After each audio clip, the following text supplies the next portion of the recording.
presentation will be by Suzannehanchet. I don't know if I pronounce it correctly.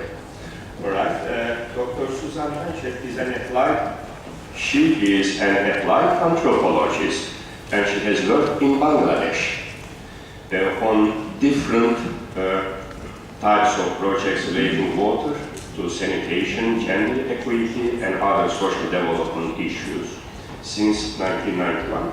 She has a PhD from Columbia University in New York, and her previous works include ethnographic research in South India, teaching anthropology at the University of New York, Queens College, and service in New York City for non-profit and city government. So, she will speak about meaning of water in Bengali culture. Chair is yours, please. Good morning, everyone, and thank you to our hosts. We are 4 authors of this paper. I would like to introduce one of my authors who is present, Ms. Suzannehanchet1. We have some copies of our paper available if anybody wants one later on. Programs intended to improve water-related practice often are created without much cultural knowledge or sensitivity. Right and wrong practices are explained to people without much understanding of the ways that they already think and feel about water. We have worked in water and sanitation quite a lot, so this is why I'm saying this. One reason we are discussing water and culture in this conference is to find ways to improve communication about water and environmental issues. It is assumed that improved understanding of differences and commonalities will lead to more appropriate and sustainable water management in the future.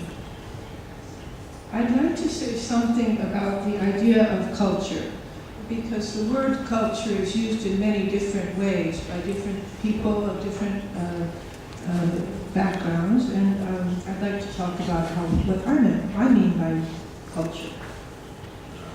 There are many different practices, as we know. That's why we're talking about cultural diversity. And so we need to know what people's different customs are and different practices. However, it is very important to understand that behind people's practices, they have some logic, some thinking. This is what I mean by culture, is the assumptions, the sensitivities, the reasons why people do what they do. It's not just a question of collecting information on customs, it's a question of knowing their logic and their understanding. Scientific knowledge is a culture in this sense. This scientific cultural system regards water as the chemical compound H2O. This formula is accepted because it's based on the universally agreed periodic table of elements and related assumptions about the molecular structure of elements.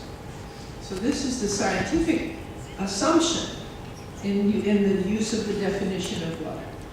Other cultural systems, including those which we have been discussing in the previous talks, are very, very confident in water's spiritual power to remove sin and purify.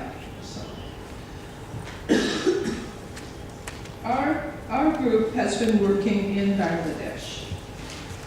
We have been working for about 3 years in 3 different districts of Bangladesh, talking about how people think about water, how they understand water, and how they use water. All of the areas where we are working are affected by the problem of arsenic in drinking water. This is a problem affecting many places in the world, but it's played out in this region in special ways because of the nature of belief. I'll say a little something about that later on. Now I'd like to just talk a little bit about some general ideas that ordinary people have about water in the regions where we are talking and the ways that they use water. In the southeastern part of our study region, for example, A typical residential area will have two large ponds. These are ponds that are fed by rainwater. The large outer pond has very clean water, and it tends to be used by men for spiritual purification. Within the compound, there's a somewhat smaller pond, which is called inside pond. This is used by women for dishwashing and bathing and laundry and things like that. It's not such a good quality water, but there's some fairly strict restrictions on women using outside pond. Outside pond water is preferred for drinking, for cooking. Within the home, we have found the majority of people are very, very careful about how they organize their water. There are different sources of water used for different purposes: pond water, deep tube well water, river water if it's available.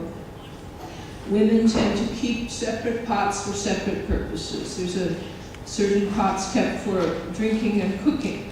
This is a more well-to-do house. Here's a poorer woman. They have a similar system. There's separate water kept for latrine use.